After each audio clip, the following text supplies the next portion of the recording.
alegría de entrar en su casa como cada noche para compartir este último tramo del día.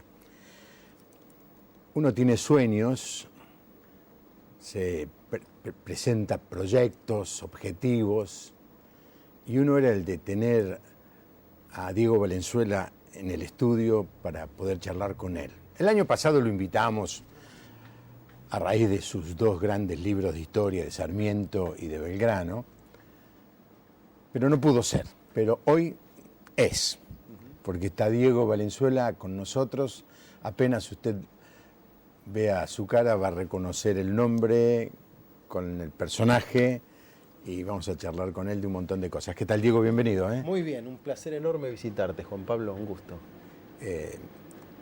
Nos conocimos allí en el programa de Grondona hace 12 años. Sí, por el 2002, 2003, ¿no? ¿Cuál era tu posición, tu trabajo allí con Grondona? Mira, yo siempre hice periodismo, primero deportivo, después me fui vinculando con la actualidad, con la política, la economía. Estaba en el noticiero de Canal 9 y me llamó un día Grondona diciendo que me invitaba a participar del panel. En esa época él estaba en Canal 9, televisión de aire, enfrente estaba en Canal 2 La Nata, con Tenenbaum y Slotoviazda. Eran los dos programas políticos de la televisión argentina. Para mí fue un orgullo acompañarlo. Con Rosín, tuve una época también con Tuni Coleman, otra época con Carnota y una época incluso con Timerman, el actual canciller del país, donde los dos fuimos columnistas o panelistas, digamos, de Grondona. Así que para mí fue un orgullo, fue una época muy caliente del país, Juan Pablo, vos recordarás. Esto fue entre el 2001 y el 2004, me agarró toda la salida de la crisis, o sea, la eclosión de ese país en carne viva que fue el 2001, y entrevistar en caliente a los protagonistas de la época. Recuerdo entrevistar, no sé, era la época del corralito, los ahorristas, las protestas, el que se vayan todos, y la política que trataba de dar una respuesta, pero que estaba a la defensiva. Así que para mí fue una gran experiencia hacer televisión así competitiva, de alto vuelo, entrevistando a los presidentes, a los ministros y a la gente común también. Y de hecho hemos entrevistado en esa época, recuerdo cuando nos conocimos, al pastor Palau, Luis Palau, que fue toda una apuesta de Grondona y nuestra, porque no era el tipo de personaje que solíamos entrevistar, pero sabíamos de su enorme predicamento y injerencia en la sociedad. En el 2003... fue el gran festival de Palau en la Avenida Libertador, y fue el último día de febrero, que era el viernes, y el último día de enero y el primer día de febrero de 2003, que era viernes y sábado. Y la productora me empezó a correr y a insistir. Y vos oficiaste de nexo y facilitaste mucho que eso se pudiera dar. Yo era jefe de prensa. Era muy importante que Palau pudiera tomar contacto con la sociedad argentina a través de un programa de alto nivel y de alta audiencia en ese entonces, como era Hora Clave, ¿no? Cuando vuelvo de la grabación, porque como Palau se iba de viaje, no podía estar en vivo. Entonces, Grondona dijo, bueno, quiero que grabamos. Bueno, entonces fuimos al estudio y bueno, yo me fui cuando terminó la grabación, porque soy pastor, tengo la iglesia acá enfrente. Entonces me acuerdo, tenía el sermón y le digo a la gente, ¿qué quieren? ¿Escuchar mi sermón o ver en directo el reportaje de Grondona? Y todos dijeron, el reportaje, no, todo no. Una mayoría. Un 80%, pero un 20% fiel al pastor. Y el 80% dice, no queremos ver. Y pasamos... pusieron pantalla y lo vieron ahí en vivo. En directo. Mirá vos. Sí. Bueno, fue una gran experiencia para mí entrevistarlo y bueno, conocerte en esa oportunidad y en general haber trabajado en un programa de ese relieve. ¿Grondona los preparaba, les decía lo que tenían que preguntar? No, para nada, no. Trabajábamos con gran libertad, disentíamos con Grondona en muchas ocasiones, de hecho él nos había convocado para que nosotros seamos la voz de la gente, hagamos las preguntas incómodas, porque viste, él es más una persona de la reflexión, no de la pregunta incisiva. Y ahí estábamos nosotros más para hacer la pregunta incómoda, para la repregunta, para la opinión más arriesgada. Y la verdad que nunca nos bajó línea, ni nos impuso ningún planteo y trabajamos con mucha libertad, por más que yo en lo quizá ideológico difiera con él en algunas cosas, ¿no? Claro. Sí, porque es interesante, él aprendió con Neustadt. Y trabajaron juntos mucho tiempo, aunque eran distintos. Neustadt era más un hombre de la habilidad Sí, sí. de la comunicación marketinera, y Grondona siempre tocaba más la música de la reflexión. Claro. Y bueno, ahí se complementaban. Después la televisión cambió, ¿no? Porque aparecieron otros periodistas. Sí, sí, pero cuando yo lo escuché a Grondona contar, él contaba que Neustadt lo llamó como hizo con vos. Grondona con vos. Neustadt lo hizo, se sentó, tuvieron todo el programa, no le dijo nada, y al final le dice, ¿cuál es tu reflexión? Y Grondona hizo la síntesis y se fue. Y así fue durante años lo que uno pensaba de afuera. Estos se prepararon, lo hablaron, lo consensuaron. Dice que no. Un programa tiene una preproducción sobre los temas, sobre las investigaciones, los invitados, pero después se trabaja, por suerte, con mucha espontaneidad y libertad. Sí, bueno, este es el programa. Esto es lo que yo hago. Y me da mucho placer visitarte y encontrarte con un teclado. Este condimento artístico que le pones me encanta. Sí, pero no funciona sé cuando el invitado canta. No, eso. La verdad, paso. Porque no quiero hacerte pasar un mal momento con tus televidentes. Bueno, aquí estamos. 4568-6667, el teléfono para que usted nos llame, y también el 156041-3585, que es un teléfono celular para que usted envíe sus mensajes de texto exclusivamente. Ya tengo todo el equipo y personas listas para atender su llamado, hacer algún comentario, alguna pregunta. Ahora que entremos en tema, seguramente se va a provocar vamos a provocar que muchos estén llamando, lo que enriquece el programa, lo que lo reorienta, porque a veces yo tengo la idea de ir por cierto lugar y los televidentes me llaman por otro. Así que es un privilegio tener a un periodista y a un historiador del fuste de Diego Valenzuela. Después de periodista, se te conoce mucho por tus libros de historia. Contanos, ¿cómo fue que mutaste a historiador? Mira, yo trabajé como periodista, especialmente periodista económico, mucho tiempo, en radio, en televisión. De hecho, cuando llegué a Grondona trabajaba como columnista económico en el noticiero del Canal 9.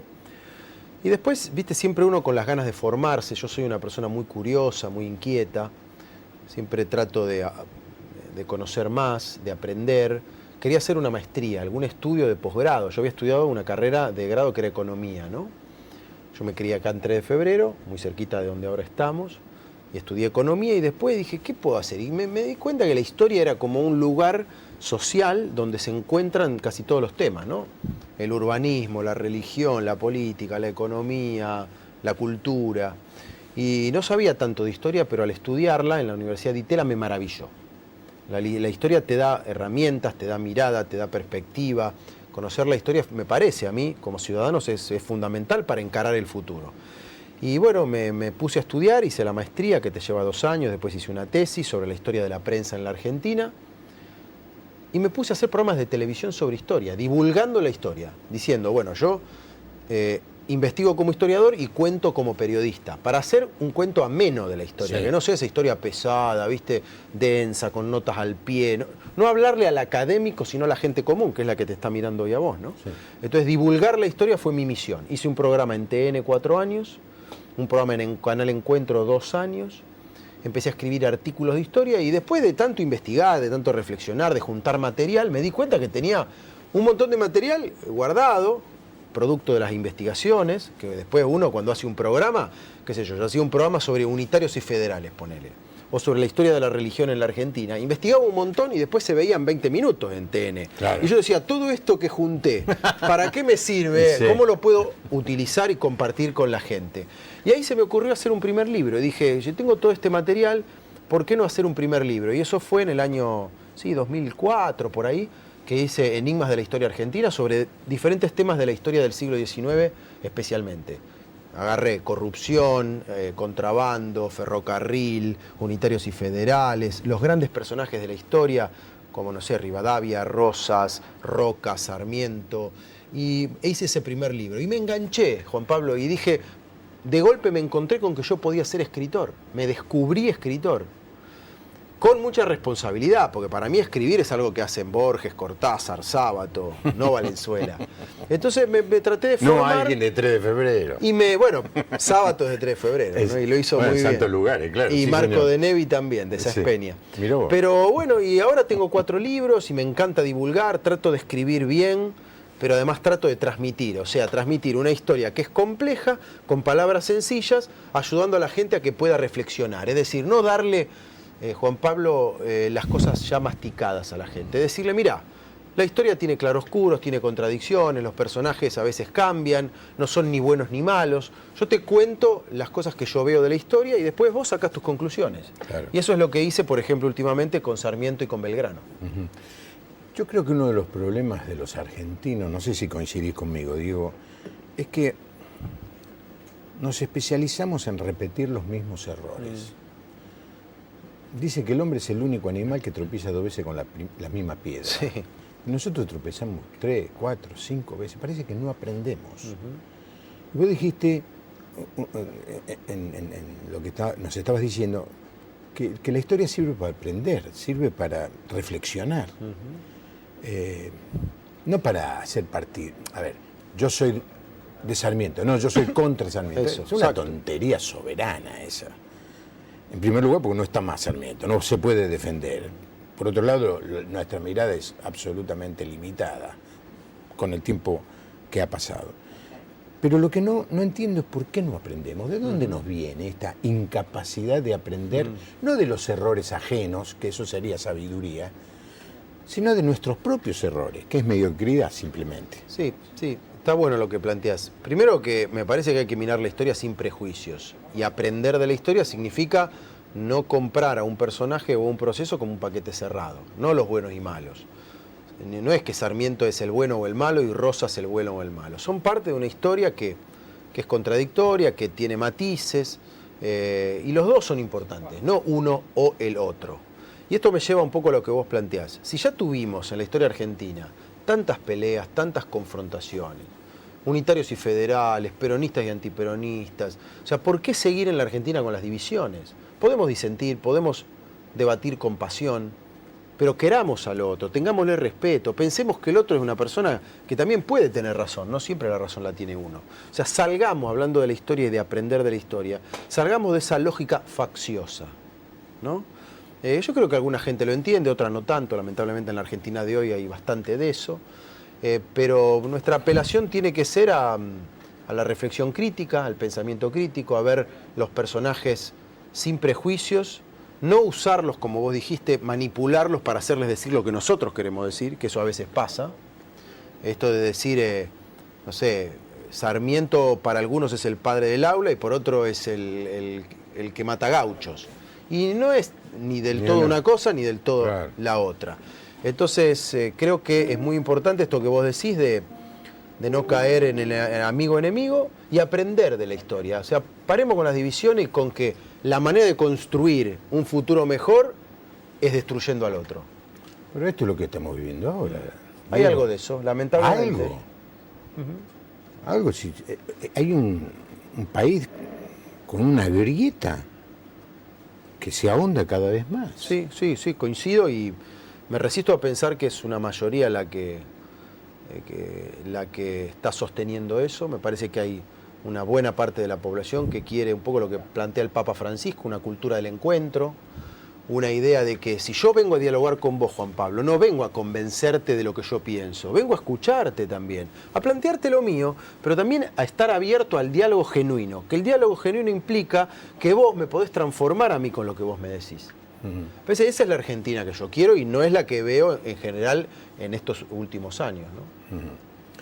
De todos los personajes, ¿cuál es el que más te impresionó de todos? De la historia, ¿no? Sí, por supuesto que no he investigado a todos, pero te menciono 2, así al paso. Uno es Belgrano, por sus valores, porque un tipo que fue rico y murió en la pobreza y que dio todo para que acá hubiera país, que se hizo cargo de situaciones para las que no estaba preparado, porque él terminó siendo militar cuando se había formado como intelectual, como abogado, como economista, como periodista, terminó agarrando las armas porque no había otro que lo hiciera, que cuando le daban un premio enorme en plata para la época, por haber ganado 2 batallas, lo dona para la construcción de 4 escuelas y nos pasa un mensaje. Es la educación, muchachos. Aún hoy ese mensaje está vigente, ¿no? Así que Belgrano a mí me parece maravilloso. Quizá no pudo él hacer todo lo que imaginaba, porque se murió joven en 1820 y no llegó a gobernar porque todavía el país se estaba construyendo, ¿no? Pero creo que su voz desde el pasado nos interpela en el presente siempre. Y es un mensaje de valores. Para ir al siglo XX me parece que Frondizi es un personaje interesante, ¿no? Un hombre que también trató de unir al país, esta idea de que el peronismo tenía que ser parte cuando estaba prohibido, de que tenía que haber una Argentina industrial, que generara el trabajo acá, un tipo que pensó el país, que tenía una idea estratégica de dónde tenía que ir el país. Me refiero al Frondizi de los 50 y 60 y no el último Frondizi pobre que no estaba en su mejor época y sus opiniones quizá no son tan rescatables. Pero sí al hombre que se animó a unir a argentinos y a trabajar en pos de un desarrollo. Yo creo que son figuras de referencia, puede haber otras, seguramente hay otras. Sí, claro. Pero dado que para resumir, digo que está bueno hablar de la historia, de los procesos y de los personajes, porque a veces nos pueden inspirar a las cosas que queremos que pasen en la sociedad de hoy. Sí. Bueno, pero yo me acuerdo de el momento cuando Frondizi ganó la elección, año 58, es decir, yo tenía 12 años. 12 años. Me acuerdo las revueltas militares en esa época, no sé cuántas tuvo. Sí. Azules y colorados. Claro. Me acuerdo, yo tenía 14 años y el 21 de septiembre, como todos los chicos, me fui preparando para irme del picnic de primavera. Y salimos a buscar a todos nuestros amigos. No había nadie. Y terminé con un amigo solo en Parque Chacabuco. Solos, 21 de septiembre. Horas después, en donde yo había estado, cayó una bomba de un avión. Una bomba. Eran momentos muy raros, porque no solamente había un enfrentamiento entre el peronismo y los militares, sino entre los militares, estaban divididos en azules y colorados. Parece como que es unitarios y federales, conservadores y radicales, peronistas y antiperonistas, y ahora la división que hay. Digo, ¿saldremos alguna vez de esto? ¿Vos tenés esperanza? Yo soy muy optimista, te digo la verdad, me parece que... Ayúdame porque yo no. Yo soy pesimista. No, yo quizá, no sé, por cierta juventud y ganas de ver transformaciones y de ver participación de gente con buenas intenciones en lo público, y no me refiero a la política solamente, me refiero a cualquier ámbito de la vida donde uno puede influir en la comunidad. Yo creo que el país que tenemos es maravilloso. Mirá, te cuento, hace poquito estuve viajando con el programa Resto del Mundo que hacen mis hermanos, con Iván de Pineda. Y ¿Tus hermanos? Sí, Pablo y Hernán, mis hermanos hacen ese programa en Canal 13. No me conseguí un puestito allí, mi sueño es hacer esos viajes. ¿Sabés lo que le dice a la gente a Iván cuando viajamos? Porque hay muchos argentinos que nos encontramos por el mundo. Sí, dice, tenés el mejor laburo del mundo, le dicen. Porque claro, laburar viajando y contarle eso a los demás es hermoso, ¿no? Y cada uno va... En un momento te vi que él te reporteaba en Israel, ¿puede ser? Sí, estuvimos en Israel, en Roma, en Armenia, en Francia. Y uno cuando viaja estuvimos en Oriente Medio, ¿no? Y es una zona tan convulsionada del mundo, con guerras étnicas, con guerras religiosas, donde la mujer tiene un rol, Juan Pablo, que es lastimoso. Es parecido a un menor o a un discapacitado. Yo el otro día en Armenia conversábamos con una pareja de un argentino y una iraní. Y la chica decía, acá es una sociedad muy conservadora. Las mujeres no pueden protagonizar del todo, no pueden salir a la noche, no pueden fumar. Pero si te cuento lo que es en Irán hay una policía de la juventud que controla el largo del pelo, si fumás. Yo no puedo tomar una decisión porque no me consideran una persona. O sea, si yo, por ejemplo, quiero hacer un contrato, tengo que llamar a mi papá o a mi hermano. O sea, ¿qué quiero decir? Al lado de cosas que pasan en otros lugares del mundo, sí, donde hay conflictos muy serios, muy profundos, la Argentina es un lugar de paz, es un lugar de encuentro. Por más mal que nos haya ido en el pasado, sí, el siglo XX fue muy turbulento, las dictaduras, los horrores que cometieron las dictaduras, pero por otra parte es un país donde hemos podido convivir los tanos con los judíos, con ahora los inmigrantes que vienen de los países limítrofes, diferentes credos y religiones.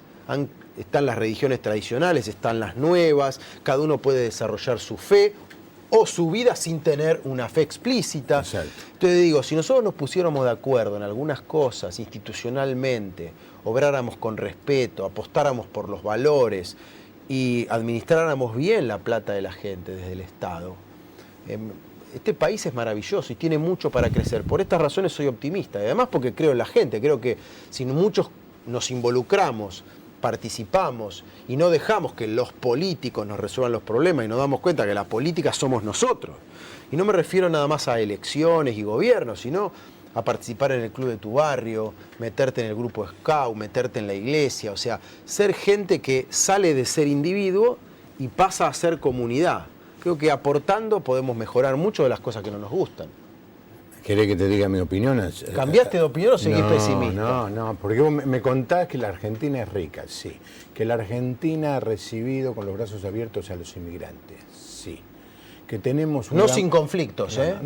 Que tenemos un gran potencial, sí, pero eso hace 100 años que estamos así. Cada vez estamos todavía peor. Estamos medio estancados, no. Sí, coincido con vos. Cada vez estamos peor. Pero siempre estamos a todo tiempo. Lo que me dijiste ya lo sabía. Y somos un país de 200 años también, Juan Pablo. Nosotros, otro día aparte no te comparés con Irán, comparate con Finlandia, Suecia, bueno, está bien, Noruega. Finlandia, Suecia, Noruega. ¿Yo sabés con quién nos compararía? Que es la oportunidad perdida, pero todavía estamos en posición de recuperar. Australia, Canadá, países que fueron como la Argentina en su momento y que se han desarrollado y nosotros nos hemos quedado. Ahora, también digo que frente a países que tienen 2.000 o 3.000 años de historia, nosotros tenemos 200. Entonces estamos a tiempo de elegir bien, de participar, de apostar por los valores y de poner al país en la senda de desarrollo que puede estar. Sí, sí. Porque si no, nada, nos cruzamos de brazos y dejamos que el país se hunde. Yo no creo que sea la solución, ¿no? No, de ninguna manera, pero lo que yo veo es que la gente no aprende, ¿viste? O no aprendemos, yo me incluyo, no aprendemos. Nos engañan hace 25 años, nos vienen es verdad, engañando. Y a veces votamos con el bolsillo y nosotros mismos somos los que nos quejamos, pero después cometimos los mismos errores que hacen los políticos, ¿no? Porque la corrupción no es nada más de la política. Hay una corrupción cotidiana, lamentablemente, que convalida lo que después ellos hacen en grande, digamos, ¿no? Entonces también tiene que ver con lo que vos decís, con nosotros, con un cambio cultural. Sí, y cuando le dicen a Iván de Pineda que es el mejor trabajo que tiene, ¿qué dice? ¿Es verdad? Sí, obvio. Pero se cansa un poco, porque parece mentira decir esto, pero vos sabés que es muy hermoso y también desgastante el laburo. Nosotros cuando salimos estamos, yo no tanto porque no tengo el tiempo suficiente, pero él se va 2 semanas o 3 y se graba desde las 8 de la mañana hasta que terminás la cena, porque vos grabás todo. O sea, ir al exterior sale muy caro, entonces hay que aprovechar bien el tiempo. Entonces vos arrancás a las 8 y grabás. Los chicos, ustedes que hacen televisión saben que para poder tener 3 minutos al aire o 5 tenés que grabar quizá 2 horas de imágenes de insert, de entrevistas, hasta que elegís lo mejor. Entonces es un laburo maravilloso, pero que también implica un desgaste que Iván lo hace hace 8 años. Llega un momento que dice, no quiero viajar más en avión, estoy podrido de estar en los aeropuertos, ¿no? Sí. Eso es lo que tienen la gente que mira los viajes como algo maravilloso. No sabe que incluye los plantones en los aeropuertos, la soledad de los hoteles, que te perdés un montón de cuestiones de la familia, cumpleaños, claro. De amigos y de familiares, pero las experiencias... Uno piensa, cuando ve a Iván de Pineda, piensa, che, grabaron 1 hora, estuvieron 2 o 3 días allí en esa playa maravillosa para grabar 1 hora. Claro. Pero las experiencias que te trae Juan Pablo son maravillosas. Sí. Te abre la cabeza, conoces otras culturas. ¿Qué país te impresionó más? Y a mí me impresionó mucho el viaje que hicimos a Jerusalén. Mucho. Porque es un país milenario, Israel, pero además multirreligioso, donde en tensión, y últimamente mucha tensión, conviven. Vos caminas por Jerusalén, la ciudad vieja, dentro de los muros, y viste la casa armenia, la casa judía, el musulmán que llama a la mezquita al rezo, el turista, o sea, esa cosa tan Sí, tan rica en culturas y en historia, estar frente al Muro de los Lamentos, estar en los lugares que recorrió Cristo, después fuimos al norte, a Haifa, pero además ahí se mezclan otro tipo de historia. El mar de Galilea. El mar de Galilea fue impresionante, estuvimos ahí parando en un kibutz y visitando esos lugares. Estuvimos obviamente en la zona de Haifa en el norte, vas a un lugar que son donde estaban los cruzados en el siglo 11, 10. Entonces la verdad que ese es un país impresionante. Bueno, Roma también, ¿no? Sí. Ahí Roma tenés en parte los fundamentos de nuestra cultura, ¿no? Que es greco-romana de alguna manera y latina, y además lo religioso. Modestamente ahora estoy haciendo un viaje, preparando un viaje con un grupo de personas que se suman, ¿viste? Voy a estar 4 o 5 días en Grecia y otros 4 o 5 días en lo que es Turquía. Claro. Visitando en el Apocalipsis, en el segundo y en el tercer capítulo, hay 7 cartas a 7 iglesias. Se le dicen las 7 iglesias del Apocalipsis, ¿no? Y son todas iglesias que están allí alrededor de, no muy lejos de Izmir, lo que en aquella época era Esmirna. Claro, Esmirna. Claro. Éfeso, Esmirna, Pérgamo, así hasta la Odisea, ¿no? Así que estoy muy entusiasmado porque yo nunca estuve allí y me apasiona toda la historia, especialmente del primer siglo. Por eso la parte de Grecia, Atenas, Corinto, Tesalónica, Filipos, y después cruzamos en avión y vamos del otro lado, ¿no? Qué lindo, admirable, me da envidia, Sí. sana envidia. No, eso es lo que estoy tratando de producir, porque vos me acabás de dar envidia, viajás. Y vamos a pasar un día completo en Patmos. Es una islita donde estaba exilado por Dominicios, creo que se llamaba. Sí, un emperador romano. El emperador romano de fin de siglo lo exiló allí a Juan, el último de los apóstoles, Mirá que vos. es el que recibe la revelación de Apocalipsis. Qué interesante. Sí. Así que la verdad, Bueno, ya me contarás cuando lo hagas. Sí. Si querés te anoto. Yo estuve en Armenia, en las afueras de Yerevan, que es una ciudad, mirá vos, 29 años más antigua que Roma, Ajá. en la primera catedral del catolicismo en el mundo, antes que San Juan de Letrán de Bueno, los Roma. armenios dicen que son el primer pueblo convertido al cristianismo. Es, porque el rey, bueno, la historia es muy complicada, pero la cuento muy breve. El rey se vuelve loco y siente que se convierte en jabalí. ¿Ah, Son sí? estas cosas fábulas, pero que también tienen visos de realidad, ¿no? Y tenían preso a un tipo porque demostraba una fe que no era la de la época, que era el paganismo, y lo habían metido por cristiano en un pozo de 6,5 metros, un tal Gregorio, que después fue San Gregorio. Claro, San Gregorio. Al tipo apelaron a él por su fe, curó al rey, y el rey, como reconocimiento a él y a su religión, convirtió al Estado en el primer Estado cristiano del mundo, año 301. Antes de Constantino. Exactamente. Y bueno, y ahí, en honor a esto, hacen la primera catedral, que la visitamos y es un lugar impresionante. Imagínate estar antes que las catedrales o las basílicas de Roma. Claro.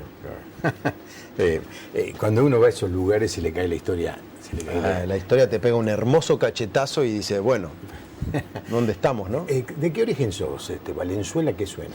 Mira, tengo una mezcla de italiano y de español. Familia de España, el Valenzuela especialmente, por las investigaciones que hice como historiador, hay gente que viene de Galicia, Vigo, Talavera de la Reina, muy cerca de Madrid. Mi abuela, que era gascón, viene de un pueblo que se llama Fermosel, que también es muy cerca de Portugal. Y después tengo una pata, vía mi viejo. Mi abuela se llamaba, murió hace poquito, a los 100 años, Colla, del norte de Italia, de un pueblo, una ciudad importante, Alessandria. Así que soy mezcla de italiano y español. Piamontés. Alessandria, cerca de Asti, cerca de Alba. Así es. Hermosa ciudad. El norte de Italia. Piemonte. Exactamente. Yo soy 100% italiano, así que ¿sí? algo tenemos. Y en común. Bongarrá, claro. No, ¿De qué zona? ¿Vos sabés? ¿De qué región? El apellido es de Sicilia, ¿viste? Sicilia. Pero cuando fui una vez en el 97, 98, llegué y no tenía conocimiento de nada. Entonces en esa época no había internet, nada. Estaba en la placita central, enfrente de la iglesia allí. Y agarré una guía telefónica que había en uno de esos teléfonos públicos, que ya no hay más porque todo el mundo tiene celular, y busqué, y había varios Bongarrá. Opa. Entonces empecé a llamar por teléfono y uno me contesta, ¿ves? No sabía, y yo no sé hablar italiano. ¿Vos hablabas italiano? No, jamás. Chapuceaba lo que pude podía. entender un poco, ¿viste? Pero no. Porque me acuerdo de mis abuelos. Y me vino a buscar y me llevó a la casa. Charlamos, yo en inglés con las hijas, pero por lo menos nos pudimos comunicar. Finalmente me dice, me parece que el apellido nuestro viene de Cataluña. Digo, pero ese... Te fuiste a Italia para descubrir que eras catalán. Pero ellos Mirá, tampoco sabían mucho acerca del apellido. Bueno, así es la historia. Diego, ¿y en qué estás ahora?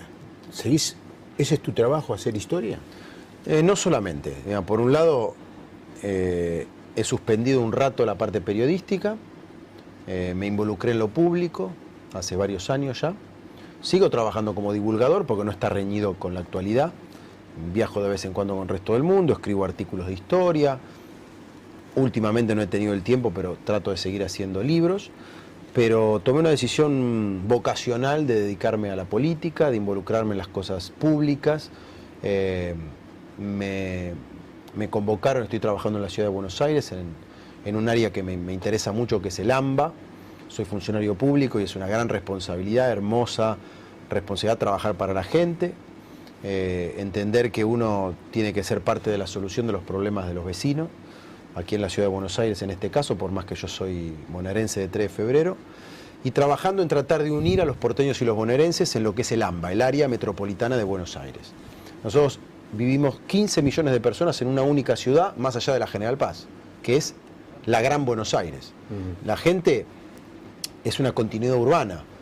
Vos estás en la misma ciudad estando en Wilde, en Versalles, en Carapachay o en Recoleta. Es la misma ciudad.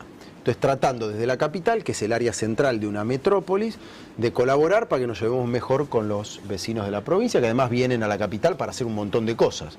Y a su vez los de capital van a la provincia para hacer muchas. O sea, hay una interacción muy fuerte. Eso en cuanto a la gestión. Colaborando ahí con el equipo de Mauricio Macri, y trabajando en 3 de febrero, porque me gustaría mucho trabajar para los vecinos del municipio donde nací y crecí, y me gustaría ser el próximo intendente, pero siempre con tranquilidad, sin la cosa del cargo, sino más bien me interesa que el vecino vea una posibilidad de una alternativa. Yo no vengo de la política, me meto en esto por vocación, y quiero darle a la gente un canal para expresarse como una alternativa. Y bueno, estamos, que ya es un año electoral, vamos a presentar una alternativa para la Intendencia de 3 de febrero. Dios, le digo a la audiencia, 3 de febrero es un partido que está pegado aquí a donde estamos nosotros, pegado, porque realmente la General Paz cada vez divide menos. Es verdad eso. No es un muro de Berlín la General Paz, No. Es una vía de comunicación donde la gente va y viene y no se pregunta. Sí. La gente no siente que está pasando de Alemania a Francia. Somos parte de lo mismo. No, para nada, claro. Todos tenemos amigos, parientes. Tal cual. Muchos miembros de nuestra iglesia son Seguramente. del otro lado de la General Paz. Y es un partido interesante porque tiene una gran riqueza cultural. Mira, Sí. me hiciste acordar que Sábato vivió hasta que murió allí en Claro, Santo Lugares. él nació en Rojas, provincia de Buenos Aires, pero eligió vivir en un barrio de casas bajas donde uno conoce a los vecinos, que es Santos Lugares, el barrio donde yo me crié. ¿Ah, sí? Así es. Entonces él se aquerenció en Santos Lugares y además proyectó a Santos Lugares al mundo, porque eligió vivir en esa casa muy cerquita de la estación del ferrocarril San Martín, en realidad es muy cerca de donde están ustedes con la iglesia, y desde ahí le habló al mundo y además protagonizó, porque vos fijate, Sábato, además de un escritor que hizo pocos libros pero muy relevantes, además protagonizó en un tema tan importante como los derechos humanos. Él fue la cara visible de la CONADEP y de esa primera investigación en el gobierno de Alfonsín para sacar a la luz los crímenes de la dictadura. El nunca más. El nunca más, así que es importante que Sábato también haya expresado una vocación cívica, además de su trabajo literario. Y es un vecino ¿Lo conociste? célebre. Sí, pero era un hombre, digamos, pasaba, saludaba, yo era muy chico en esa época y después, cuando me hubiera gustado charlar más con él, ya lo agarramos como un hombre que estaba más metido hacia adentro por los problemas de salud, ¿no? Sí, sí. Pero bueno, ahora en su casa se ha hecho un museo. Ajá. Yo tengo mucha relación con su nieta, Luciana Sábato, que ha hecho un laburo hermoso recuperando la casa tal cual era y tal cual él la quiso vivir. Por ejemplo, agarró todos los libros de la biblioteca, los sacaron, anotaron exactamente dónde estaba cada uno, restauraron la casa y los volvieron a poner. O sea, vos vas a la casa hoy, la visitás y están los libros como los dejó Ernesto. O el jardín, que a él le gustaba ese jardín frondoso, con mucho árbol, enredadera. A él le gustaba caminar por el jardín y pisar, ¿viste el crunch ese que hacen las hojas secas? Sí, y él quería que las dejen. Entonces también han dejado el jardín así porque es el espíritu de los jardines de barrio. Sí, sí. ¿Viste? Entonces está bueno porque habla de nuestra identidad. Sí. ¿Y qué otro me mencionaste? Que era Marco de Nevi, el autor de Rosaura a las 10, es de Sáenz Peña. Martín Coronado, un gran dramaturgo. Marco de Nevi ganó un concurso literario. Sí, señor. Organizado creo que por La Prensa o La Nación. Yo era muy chico, pero mi papá, que era un gran lector, me acuerdo, no sé por qué relaciono eso con nuestras vacaciones en Miramar. Mirá qué lindo. Pero en un momento dado salió la noticia de que Marcos de Nevi había ganado, no me acuerdo el nombre del escrito. Y quizás fue con Rosaura a las 10, ¿eh? Puede Como ser. ganó varios concursos. Sí, sí. ¿Veraneás en Miramar vos? Sí, sí. Yo también. ¿De qué lado del Jordán? ¿Cómo de qué lado del Jordán? Enfrente de la costanera. Claro. Ahí tenía...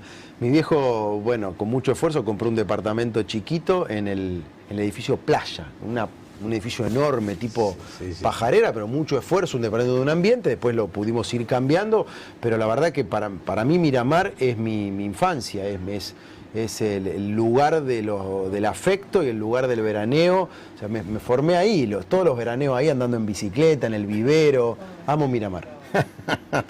Yo fui mucho cuando era chico y después fui cuando mis hijos eran chicos. Mira vos. Alquilaba generalmente allá atrás de la estación, que era más barato.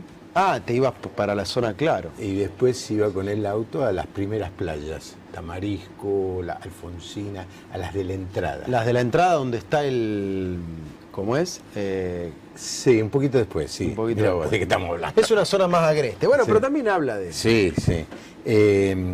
Pero una cosa de 3 de febrero que te quería decir, además de la identidad, tenemos 2 monumentos históricos nacionales. Digamos, el Palomar de Caseros y la Chacra de Caseros, donde ocurrió la batalla de Caseros de 1852. Entonces también es interesante. ¿Dónde está? Perdóname, ayúdame. Está dentro del Colegio Militar. Ah, correcto. El Colegio Militar, que tiene una parte en 3 de febrero y otra parte en Morón, ahí justo enfrente de la estación Palomar del ferrocarril San Martín. Adentro del Colegio Militar hay, digamos, junto a la Casa de Tucumán y al Cabildo, son estos monumentos que hablan de la historia del siglo XIX argentina, y están ahí. Un palomar que tiene casi 10.000 mechinales, porque en la época la paloma se comía, era un plato muy apetecible.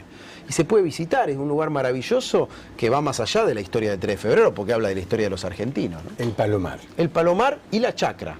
¿Y que la era una chacra también está ahí adentro? Sí, está ahí adentro, porque ahí abastecía de productos del campo, verdura, carne, etcétera, a la gran ciudad. Todavía eso era todo campo. Sí, sí, absolutamente. Y ahí es donde se produce el choque entre Urquiza y Rosas, la batalla de Caseros de 1852, que da lugar a nuestra Constitución. Claro. Entonces, por eso tiene mucha significancia para los argentinos el lugar. Coti de Arroyo Seco, Santa Fe, muy bueno el programa, lo mira siempre. Ricardo de Caseros, ¿cuál es la opinión sobre la responsabilidad y culpa del populismo peronista en nuestro país? Bueno, no vamos a meter en eso. Sergio de Palermo, ¿qué opina el invitado del gobierno actual? No, tampoco me vamos a meter en eso, porque no quiero hacer un programa pro o contra, ¿no? Uno hace reflexiones en general, pero quisiera que la charla con Diego nos ayudara a pensar. Porque vos sabés que yo siempre le digo a la audiencia, ¿no? John Stott, no sabés quién es, pero es un obispo anglicano, inglés, uno de mis autores preferidos. Él dice que un buen sermón es bueno si perturba. Si el oyente Si te modifica algo, está muy bien eso. Y yo le digo a la gente, un buen programa es cuando la gente se va perturbada. En general la televisión es para que uno se vaya a dormir contento, no pasa nada, ¿no? Pero hay programas que nos llaman a reflexión, ¿no? Y yo quiero bueno aprovechar la presencia de Diego para que con esa mirada que tiene global, no solo de actualidad, sino de histórica, holística, podamos preguntarnos, y esta es la pregunta que le hago a nuestro invitado ahora, ¿qué tendríamos que hacer para salir de esta condena a la que nosotros mismos nos hemos impuesto y arrancar quizá este año, el año que viene, un proceso nuevo, diferente, integrador, de unidad, de prosperidad, de desarrollo? Comprometernos, involucrarnos, participar, no quedarnos en la queja. A mí me encantó una frase del Papa Francisco hace poco cuando dijo a los jóvenes en Brasil: no sean cobardes, no balconeen la vida. Me pareció una imagen fuerte. Muy bueno. ¿Qué es balconear? Me pongo en el balcón, miro pasar, critico, comento, pero yo estoy en el balcón, ¿eh? A mí no me joroben porque yo estoy tranquilo en el balcón. Bueno, de ahí tenemos que salir. Sí. De la queja solamente, de escribir en Facebook lo que no me gusta. Pongámonos en el lugar de resolver, de participar, de involucrarnos, en definitiva. Porque, bueno, el país no es que lo manejan a control remoto un grupo de políticos que están metidos en el Congreso o en la Casa Rosada. El país es nuestro. En definitiva, me parece que la manera de salir de estos atolladeros que nos plantea a veces la política mala es que el vecino y el ciudadano se involucre, en el nivel que sea. Yo a veces digo esto tan simple como: si vos tenés en tu barrio el club en el que jugaste por primera vez al fútbol, al básquet, o diste tu primer beso, o esa institución que te contuvo, ¿no? Y que te ayudó a progresar. Y vos ves que los directivos que hay son incompetentes o chorros, y el club se está viniendo abajo. Ahí te plantea el dilema: ¿qué haces? ¿Te involucras o no?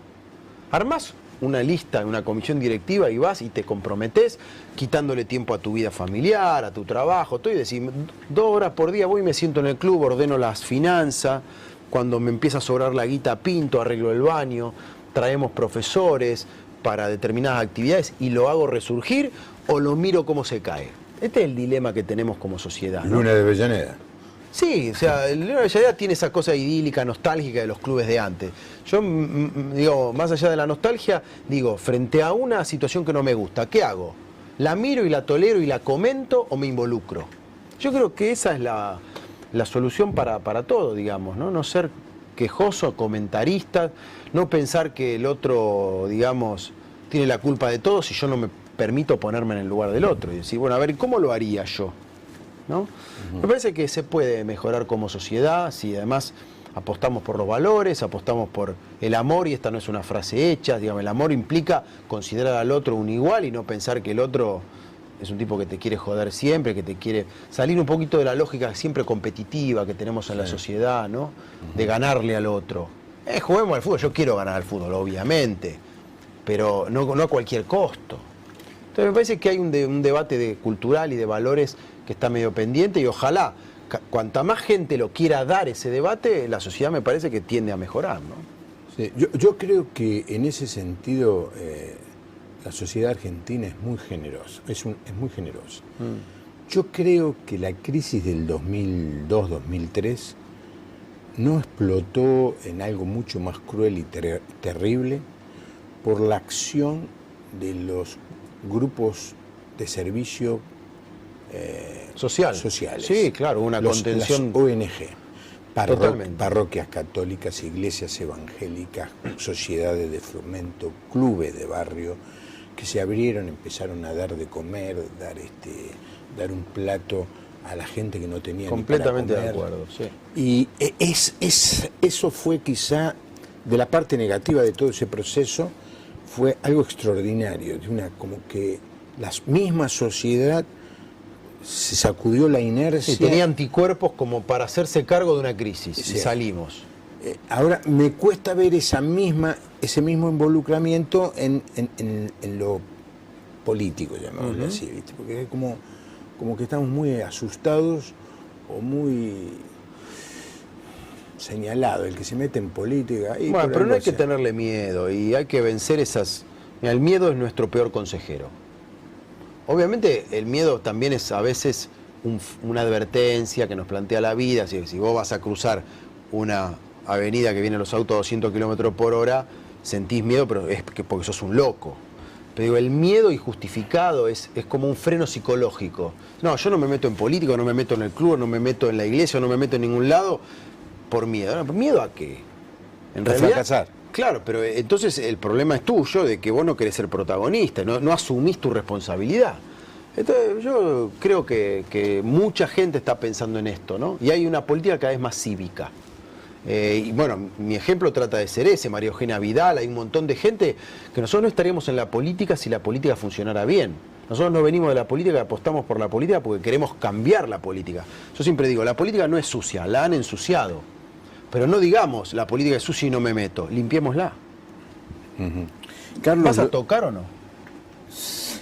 Si vos cantás. Carlos Lotero de Caseros, Diego va a ser candidato de 3 de febrero por el PRO. Sí, señor. Sí. Con el PRO, con aliados, hay mucha gente independiente, radicales de la coalición cívica, inclusive peronistas decepcionados que nos están acompañando. Lo de lo mío no es algo partidario, trata de ser una cosa plural y comunitaria. Pero sí, claramente, yo trabajo con Mauricio en la ciudad y el eje vertebrador de la propuesta es el PRO. Claro.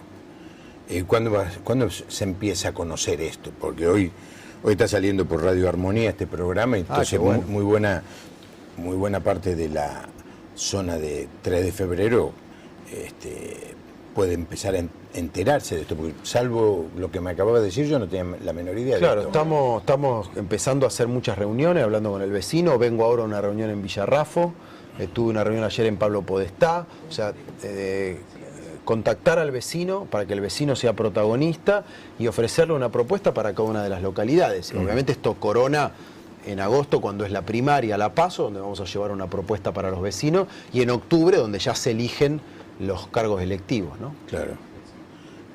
Bueno.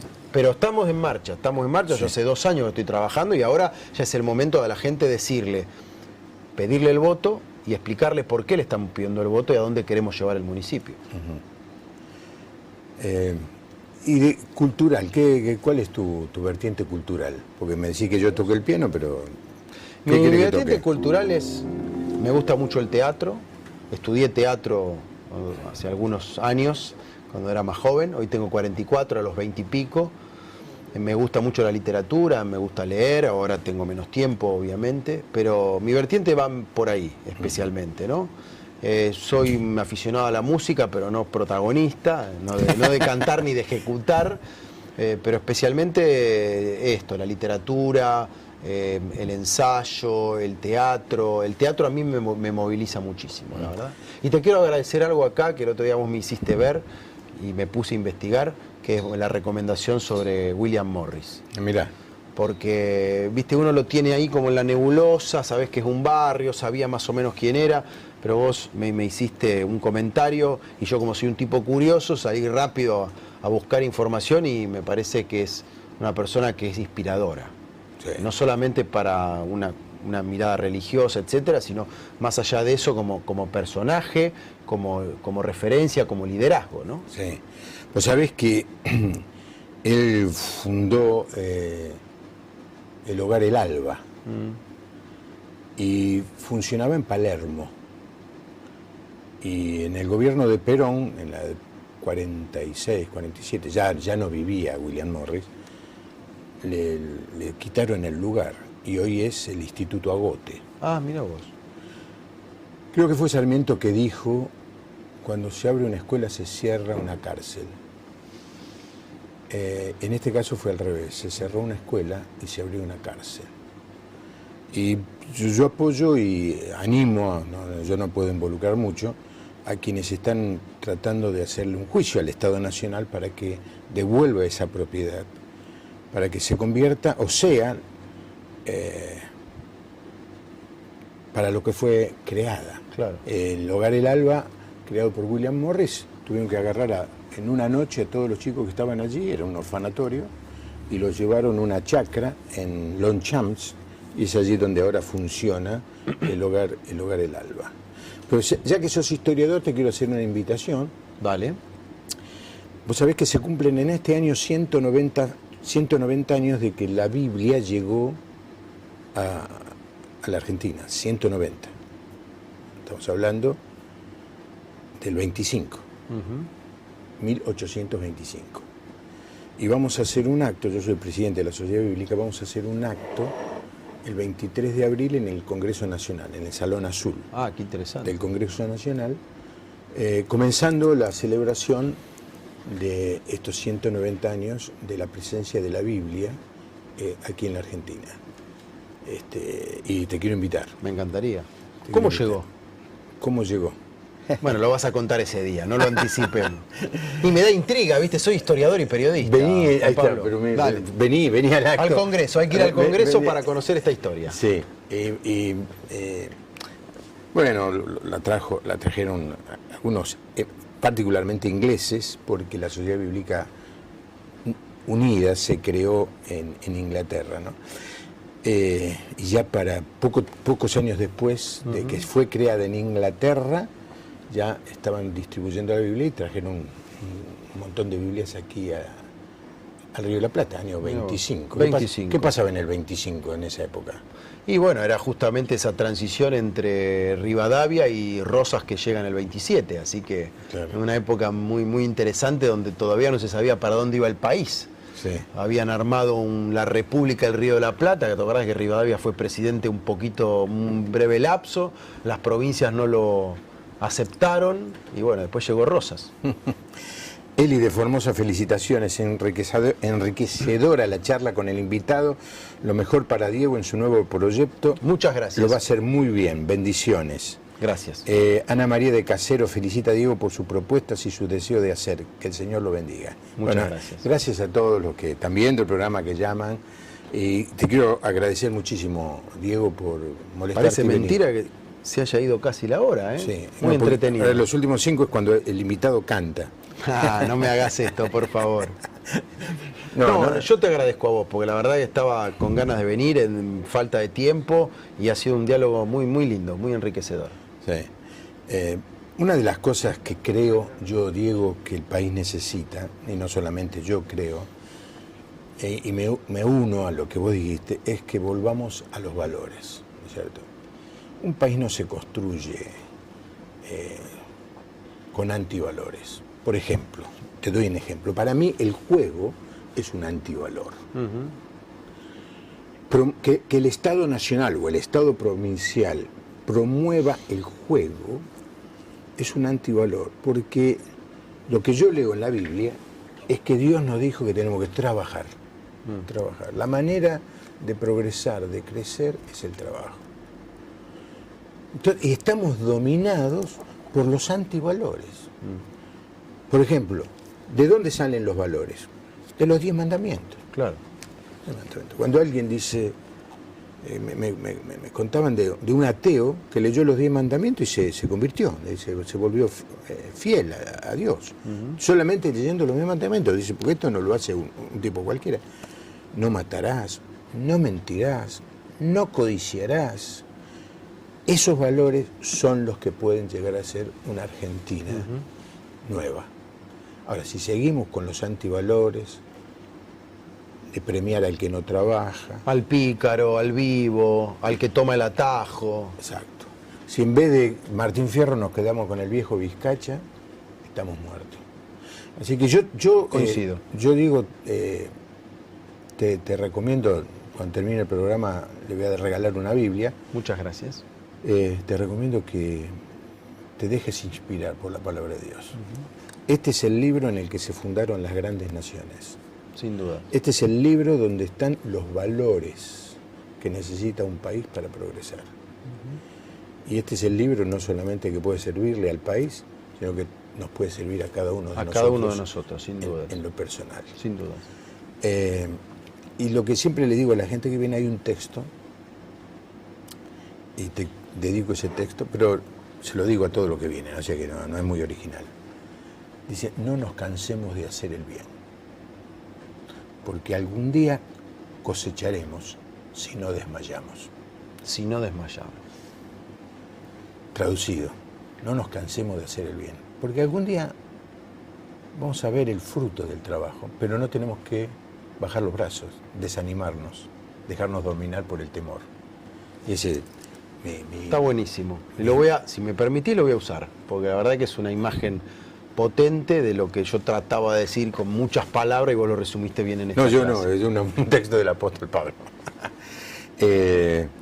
Bueno, muchísimas gracias a todos los que han visto el programa. Me quedan 2 o 3 minutos, lo voy a aprovechar dialogando con Diego, pero una de las cosas que creo que es capital es que no juguemos, como dijo el Papa Francisco, que lo mencionó Diego, a balconear, porque es fácil, es muy fácil estar en la tribuna, es fácil. Pues hay que, tengo una experiencia, yo una vez armé un equipo de fútbol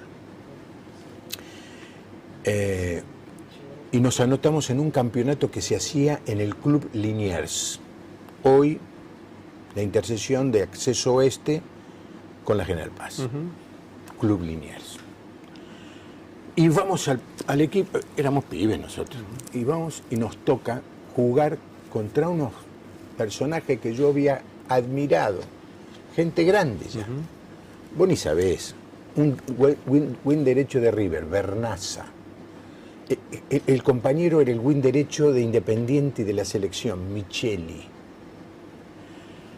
Cuando entramos, mi cuñado, jovencito, dice, yo tengo que marcar al viejito ese, tipo canoso. Sí. Dice, nos pegaron un peludo, un baile nos dieron. Claro, eran profesionales, nosotros aficionados. Y cuando vamos al centro de la cancha a volver a sacar, mi hermano se enoja con los de la platea, de la tribuna, que nos están cargando, ¿viste? Váyanse, troncos. Y Vernaza nos dice, pibe, nunca escuches a lo de la tribuna. Gritan porque no pueden estar acá. Vos jugás como si no existieran. Mira, esa lección me sirvió para toda la vida. Ladran, Sancho. Señal de que cabalgamos. Gracias. Gracias, Diego. Ha sido un placer enorme visitarte. Gracias. Espero que les haya gustado el programa. Nos encontramos aquí mañana. Mañana viene un pastor, pero muy, muy especial. Va a venir con su esposa. Y es el presidente de la denominación evangélica más grande del país. Mi amigo Enrique Strossen va a estar acá, alemán, el hombre. La vamos a pasar muy bien. Que tenga una buena noche, que Dios le bendiga. Hasta mañana.